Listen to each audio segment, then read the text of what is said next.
महात्मा के अतिशय क्यों कहते हैं? जन्म से ही उनकी प्रवृत्ति आश्चर्य से युक्त होती है तो वे उनकी अतिशय कहलाती हैं, 34 अतिशय।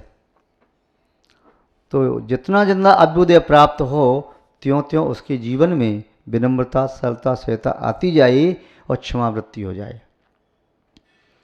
एक व्यक्ति कहता है, जब मेरे पास कुछ नहीं था, थोड़ी थोड़ी बातों पर मुझे क्रोध आता था, क्षमा नहीं करता था। अब जब मुझे अंतरंग में गुणों की प्राप्ति हुई है तब क्रोध मुझे ढूंढे से मिलता नहीं, कहाँ गया क्रोध। जब मेरे पास कुछ नहीं था तो मैं अकड़ के चलता था हाथी की तरह से। सुकरात ने स्वयं लिखा है कि जब मेरे पास अल्प ज्ञान था तो मैं हाथी जैसा चलता था, किंतु आज मुझे अपनी अज्ञानता का बोध हो गया है तो मेरी चाल स्वयं ही बदल गई। अब ऐसे भीगी बिल्ली जैसा मैं चल रहा हूँ। तो जब व्यक्ति के जीवन में अभ्युदय होता है तो फल श्वेत वृक्ष झुकने लगते हैं, वैसे ही अभ्युदय से युक्त व्यक्ति विनम्र हो जाता है, विनयशील हो जाता है, सहज हो जाता है, सरल हो जाता है और क्षमाशील भी बन जाता है। बड़े बड़े राजा महाराजाओं ने अपराधियों को क्षमा कर दिया, समाज के प्रति अपराध किया तब तो दंड दिया, किंतु उनके स्वयं के प्रति व्यक्तिगत अपराध किया तो क्षमा कर दिया, कोई बात नहीं, चलो क्षमा कर दो। या जैसे अपराध हो गया और सबकी दृष्टि में अपराधी है फिर भी उसे क्षमा कर दिया, कोई बात नहीं। तो क्षमा करने के लिए अंतरंग में बहुत शक्ति सामर्थ्य चाहिए। जो व्यक्ति अपने शत्रु को चुटकी से मसल सकता है, ऐसे शत्रु को क्षमा करने वाला विशेष अभ्युदय वाला ही हो सकता है। और जो शत्रु के साथ जूझ करके स्वयं मिटे या सामने वाले को मिट दे, वह क्षमा नहीं कर सकता। क्षमा वाले को बहुत बड़ा होना चाहिए, बहुत बड़ा होना चाहिए, जिसके पास सामर्थ्य इतनी हो कि उसे जब चाहे तब कुचल दे, जब चाहे तब मसल दे। शत्रु का जीवन इसके आश्रय है, तभी वो कहता है ठीक, कोई बात नहीं, चैन से खेल, मैं तेरा हित नहीं करूँगा, कोई बात नहीं, तू अपनी दुष्टता नहीं छोड़ेगा, मैं अपनी शिष्यता नहीं छोड़ूंगा। तो महापुरुष का ये लक्षण है। एक बिच्छू नदी किनारे जा रहा था, अचानक पानी में गिर गया।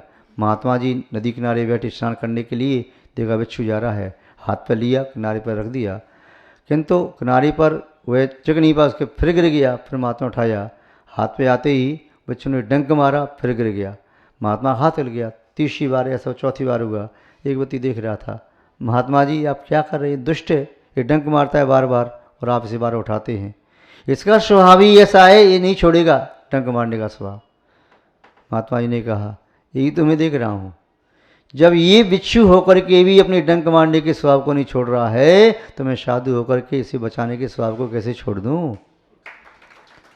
मैं तो साधु हूँ, करुणा और दयावान हूँ, मैं इसे बचाऊँगा चाहे भले कुछ भी हो। और आखिर ये हुआ कि बिच्छू ने 2-3 बार डंक मारा, बाद में महात्मा ने लेकर के उसे बचा ही लिया। बिच्छू ने डंक नहीं मारा, बिच्छू का स्वभाव बदल गया, पर साधु ने अपना स्वभाव नहीं छोड़ा। महान भाव। तो ये महान पुरुष का लक्षण है। अभ्युदय ज्यों ज्यों बढ़ता जाए त्यों त्यों क्षमाशीलता बढ़ती जाए।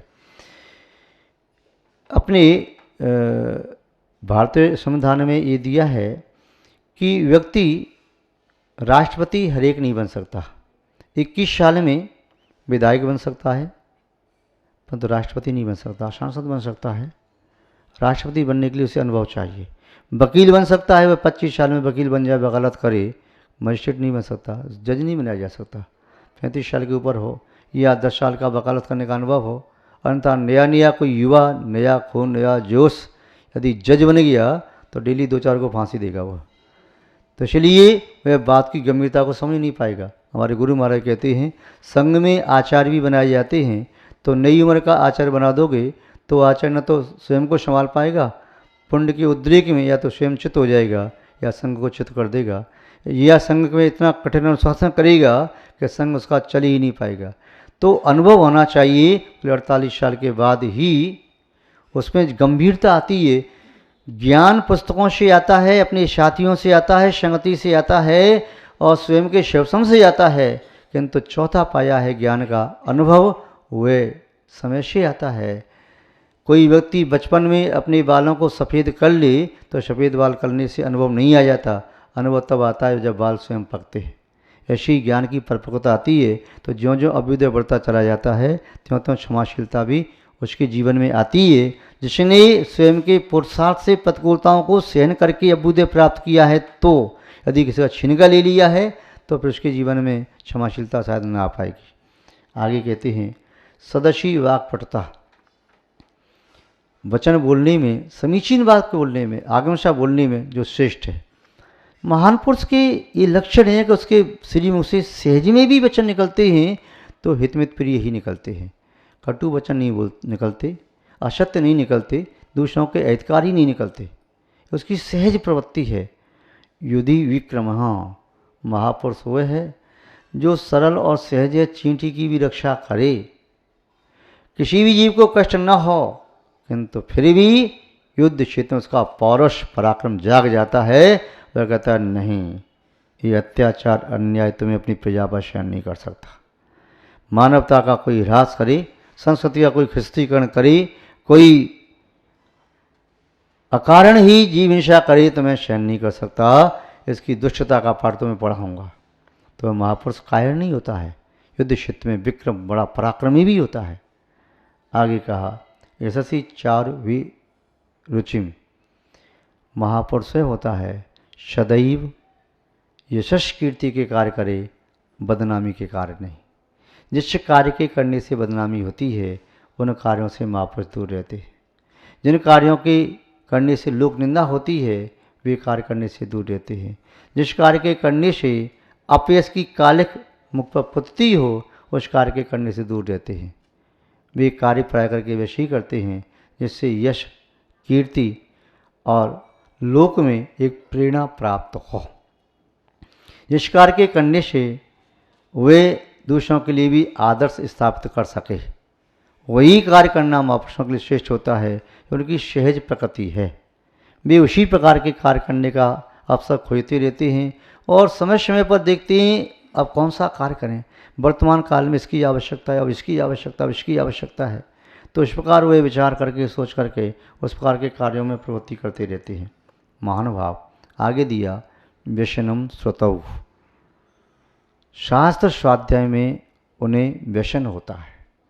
महापुरुष का लक्षण है अच्छी बातों को ग्रहण करते जाना। जब भी कोई अच्छी बात मिलती है तो ग्रहण करते जाते।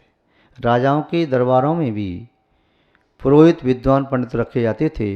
वे अच्छे अच्छे काव्य सुनाते थे, अच्छे अच्छे उपदेश देते थे और सबके लिए हितकर बातें बताते थे। ये राजाओं की प्रवृत्ति रही कि अच्छे कार्य करने के लिए उन्होंने सदैव विद्वानों का सम्मान किया। कई राजाओं के बारे में यह श्रुति में आता है कि उन्होंने अपने स्वयं के कक्ष में शास्त्रों को रखा। आज भी कई ऐसे विधायक हैं, सांसद हैं, आपको सुनकर के आश्चर्य होगा, उनके स्वयं के पर्सनल कक्ष में धर्म के शास्त्र रखे हैं। समय मिलने पर वे उनका स्वाध्याय करते हैं। जो जिस मत का मानने वाला है, कोई गीता का पाठ करता है तो कोई समय सार का पाठ करता है, तो कोई शावकाचार पढ़ता है, कोई पतवानों के ग्रंथ पढ़ते हैं। ऐसे आज भी हैं, ये नहीं सोचना कि नहीं है। लोग कहते हैं महाराज आज तो सब भ्रष्ट हैं। ये शब्द कहना बड़ा सरल है, एक बार में कह दिया, किंतु कुछ ऐसे भी हैं जो नित्य जाप लगाते हैं, पाठ करते हैं, नित्य हवन करते हैं। ऐसे कई राजनीतिक व्यक्ति हैं जिनके घर में आज भी धर्म का प्रभाव है। तो महानुभाव समीचीन शास्त्रों में रुचि और समीचीन शास्त्रों को स्वाध्याय करने की आदत तो उन पुरुषों में है, तो वे महापुरुष कहलाते हैं। प्रकृति सिद्धमिदम ही महात्मा नाम। जो महात्मा होते हैं उनके ये 6 प्रकृति सिद्ध लक्षण हैं, प्राकृतिक लक्षण हैं, अलग से कहने की आवश्यकता नहीं। एक बार 6 को पुनः देख लें। विपत्ति में धैर्य, अभ्युदय प्राप्त होने पर क्षमाशीलता और समीचीन वाक्यों का, शास्त्रों सा वाक्यों का प्रयोग करना, युद्ध क्षेत्र में विक्रम और यश की अभिरुचि और स्वाध्याय करने का व्यसन, ये 6 लक्षण महापुरुषों के, सज्जन पुरुषों के हैं। आपके जीवन में भी प्रकट हों, ऐसी हम आपके प्रति मंगल भावना भाते हैं और इन्हीं मंगल भावनाओं के साथ शब्द श्रृंखला को विराम देते हैं। जय बोलिए श्री शांतनाथ भगवान की, परम पूज्य आचार्य गुरुदेव श्री विद्यानंद जी महाराज की, अहिंसामय विश्व धर्म की। जैनम जयतु शासनम विश्व कल्याण कारकम। देव्या जय बोलिए त्रिकालवर्ती त्रैलोक पूज्य विश्वाराध्य पंच परमेष्ठी भगवान की। अनंत सिद्ध परमेष्ठी भगवान की, वर्तमान जन शासन नायक श्री वर्धमान महावीर भगवान की, परम पूज्य चारित्र चक्रवर्ती आचार्य श्री शांति सागर जी मुनि महाराज की, परम पूज्य सिद्धांत चक्रवर्ती आचार्य गुरुदेव श्री विद्यानंद जी मुनि महाराज की, विश्व कल्याण कारक अहिंसा प्रधान श्रीमद विश्व धर्म की,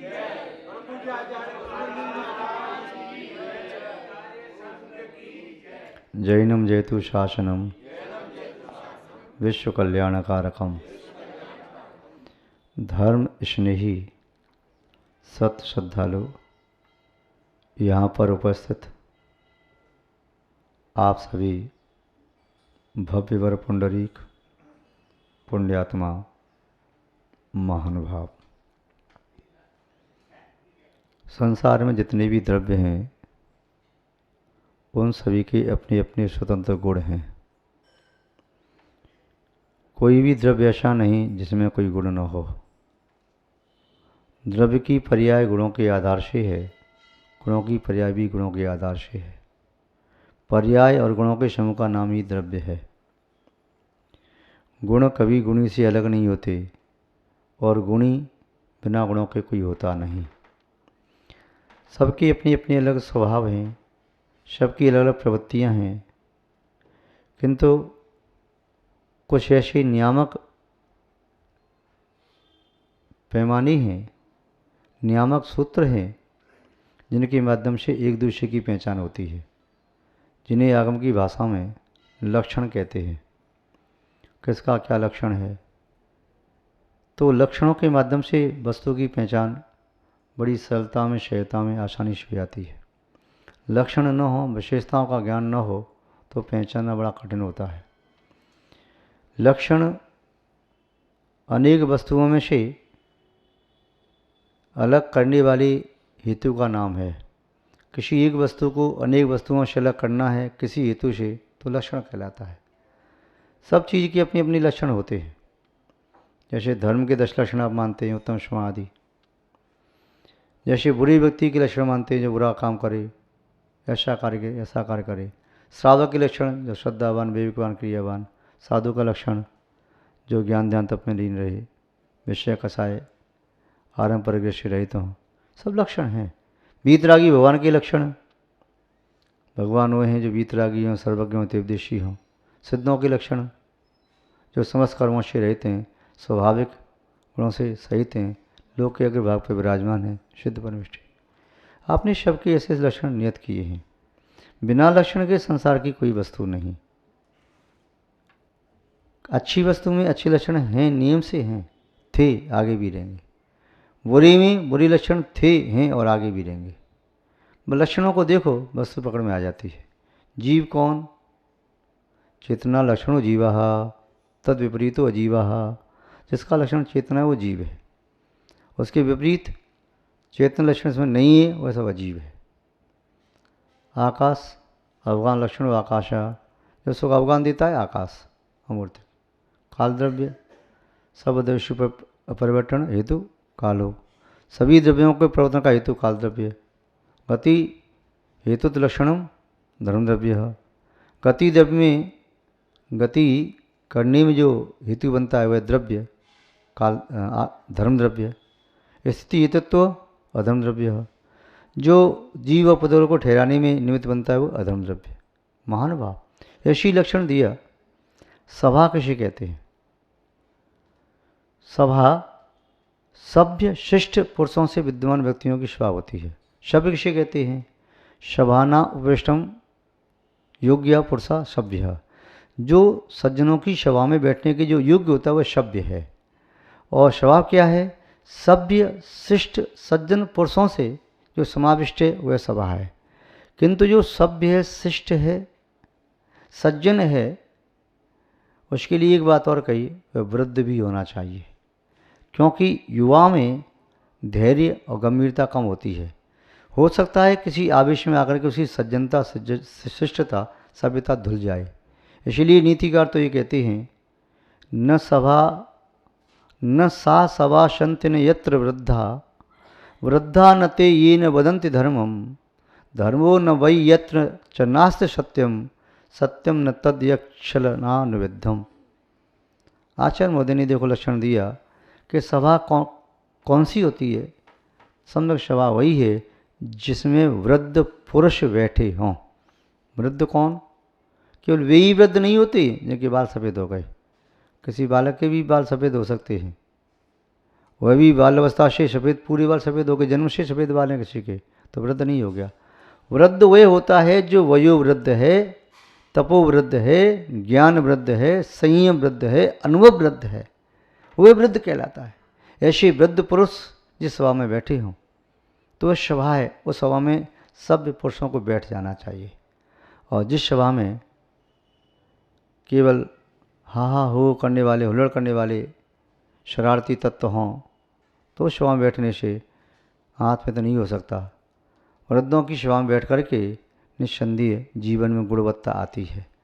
जैसे सूर्य के प्रकाश में भूमि को उर्वरा शक्ति मिलती है, पुष्पों को गंध, फलों में मिठास आती है, ऐसे ही वृद्ध पुरुषों की सभा में, सज्जन सभा में बैठ जाओ तो सभा में बैठने मात्र से जीवन में सज्जनता आती है।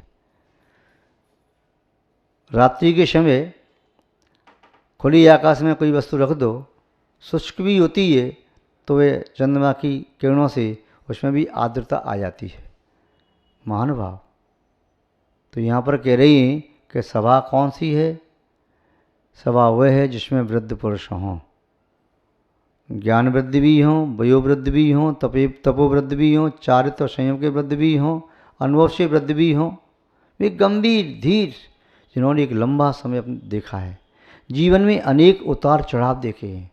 जो अनेक उतार चढ़ाव को देखने वाला व्यक्ति, वे किसी सामान्य या थोड़ी सी प्रतिकूल स्थिति में अपना धैर्य नहीं खोएगा।